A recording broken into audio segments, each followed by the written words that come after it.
from the Labor government is voice, voice, voice, voice, voice, voice, voice, and not these practicalities. What do you make of this, Daisy?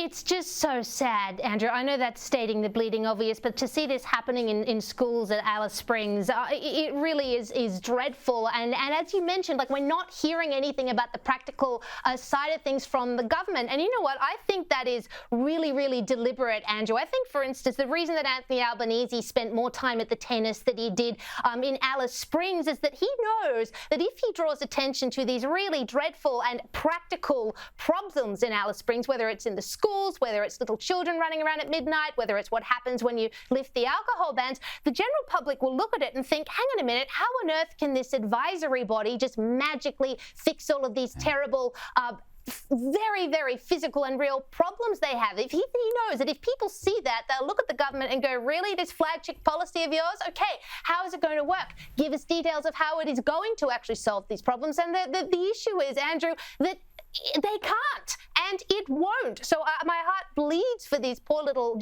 children in Alice Springs having to go through this. And really, the Prime Minister has a lot to answer for in ignoring all of this.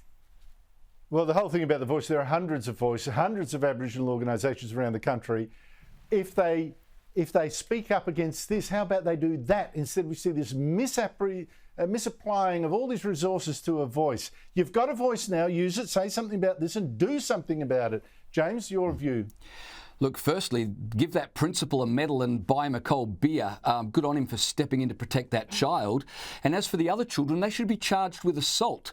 But I don't think we do Indigenous children any favours by telling them that their behaviour is the result of racism that they've suffered or the English landing in Botany Bay 200 years ago. And as for a voice in Parliament in Canberra, that will do nothing to solve issues like this, which clearly exist in some Indigenous communities and are cultural issues that need to be addressed on the ground, not by some political body in Canberra. There's so many Aboriginal organisations around. Do it now.